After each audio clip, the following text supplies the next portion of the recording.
सोमवार की व्रत कथा। एक साहूकार था जो भगवान शिव का अनन्य भक्त था। उसके पास धन धान्य किसी भी चीज की कमी नहीं थी, लेकिन उसकी कोई संतान नहीं थी और वो इसी कामना को लेकर रोज शिव जी के मंदिर जाकर दीपक जलाता था। उसके इस भक्तिभाव को देखकर एक दिन माता पार्वती ने शिव जी से कहा, प्रभु, ये साहूकार आपका अनन्य भक्त है। इसको किसी बात का कष्ट है तो आपको उसे अवश्य दूर करना चाहिए। शिव जी बोले कि हे पार्वती, साहूकार के पास पुत्र नहीं है, यह इसी से दुखी रहता है। माता पार्वती कहती है कि हे ईश्वर, कृपा करके इसे पुत्र का वरदान दे दीजिए। तब भोलेनाथ ने कहा कि हे पार्वती, साहूकार के भाग्य में पुत्र का योग नहीं है। ऐसे में अगर इसे पुत्र प्राप्ति का वरदान मिल भी गया तो वो केवल 12 वर्ष की आयु तक ही जीवित रहेगा।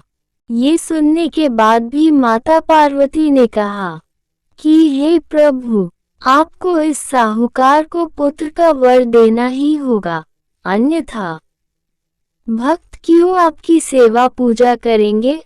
माता के बार बार कहने से भोलेनाथ ने साहूकार को पुत्र का वरदान दिया, लेकिन ये भी कहा कि वो केवल 12 वर्ष तक ही जीवित रहेगा। साहूकार यह सारी बातें सुन रहा था, इसलिए उसे ना तो खुशी हुई और ना ही दुख। वह पहले की ही तरह भोलेनाथ की पूजा अर्चना करता रहा। उधर सेठानी गर्भवती हुई और 9वें महीने उसे सुंदर से बालक की प्राप्ति हुई। परिवार में खूब हर्षोल्लास मनाया गया, लेकिन साहूकार पहले ही की तरह रहा। उसने बालक की 12 वर्ष की आयु का जिक्र किसी से भी नहीं किया। जब बालक 11 वर्ष की आयु का हो गया तो एक दिन साहूकार की सेठानी ने बालक के विवाह के लिए कहा, तो साहूकार ने कहा कि वो अभी बालक को पढ़ने के लिए काशी जी भेजेगा। इसके बाद उसने बालक के मामा जी को बुलाया और कहा कि इसे काशी पढ़ने के लिए ले जाओ और रास्ते में जिस भी स्थान पर रुकना वहां यज्ञ करते और ब्राह्मणों को भोजन कराते हुए आगे बढ़ना। वे भी इसी तरह करते हुए जा रहे थे कि रास्ते में एक राजकुमारी का विवाह था, जिससे उसका विवाह होना था। वो एक आंख से काना था।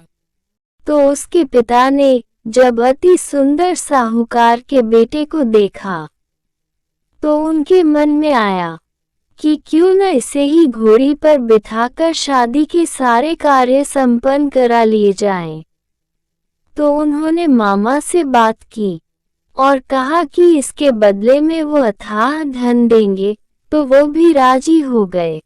इसके बाद साहूकार का बेटा विवाह की बेदी पर बैठा और जब विवाह कार्य संपन्न हो गए तो जाने से पहले उसने राजकुमारी की चुंदरी के पल्ले पर लिखा कि तेरा विवाह तो मेरे साथ हुआ, लेकिन जिस राजकुमार के साथ भेजेंगे वो तो एक आंख का काना है। इसके बाद वो अपने मामा के साथ काशी के लिए चला गया। उधर जब राजकुमारी ने अपनी चुनरी पर ये लिखा हुआ पाया तो उसने राजकुमार के साथ जाने से मना कर दिया। तो राजा ने भी अपनी पुत्री को बारात के साथ विदा नहीं किया। बारात वापस लौट गई।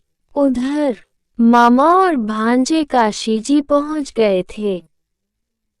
एक दिन जब मामा ने यज्ञ रचा रखा था और भांजा बहुत देर तक बाहर नहीं आया, तो मामा ने अंदर जाकर देखा भांजे के प्राण निकल चुके थे। वो बहुत परेशान हुए, लेकिन सोचा कि अभी रोना पीटना मचाया तो ब्राह्मण चले जाएंगे और यज्ञ का कार्य अधूरा ही रह जाएगा।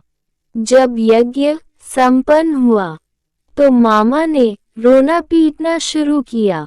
उसी समय शिव पार्वती उधर से जा रहे थे। माता पार्वती ने शिवजी से पूछा, हे प्रभु, ये कौन रो रहा है? तभी उन्हें पता चलता है कि यह तो भोलेनाथ के आशीर्वाद से जन्मा साहूकार का पुत्र है।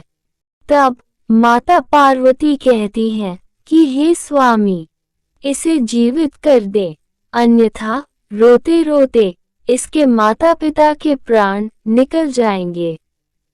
तो भोलेनाथ ने कहा कि हे पार्वती, इसकी आयु इतनी ही थी, सो वो भोग चुका। लेकिन मां के बार बार आग्रह करने पर भोलेनाथ ने उसे जीवित कर दिया।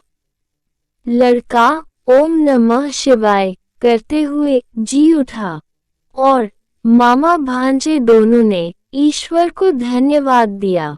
फिर वे दोनों वापस अपनी नगरी की ओर लौटे। रास्ते में वही नगर पड़ा और राजकुमारी ने उन्हें पहचान लिया। तब राजा ने राजकुमारी को साहूकार के बेटे के साथ बहुत सारे धन धान्य के साथ विदा किया। उधर साहूकार और उसकी पत्नी छत पर बैठे थे। उन्होंने ये प्रण कर रखा था कि यदि उनका पुत्र सकुशल न लौटा तो वे छत से कूदकर अपने प्राण त्याग देंगे। तभी लड़के के मामा ने आकर साहूकार के बेटे और बहू के आने का समाचार सुनाया, लेकिन वे नहीं माने। तो मामा ने शपथ पूर्वक कहा। तब जाकर दोनों को विश्वास हुआ और दोनों ने अपने बेटे बहू का स्वागत किया। सपने में शिवजी ने दर्शन दिए और कहा कि तुम्हारे पूजन से मैं प्रसन्न हुआ। इसी प्रकार जो भी व्यक्ति इस कथा को पढ़ेगा या सुनेगा, उसके समस्त दुख दूर हो जाएंगे और मनोवांछित सभी कामनाओं की पूर्ति होगी। ओम नमो शिवाय।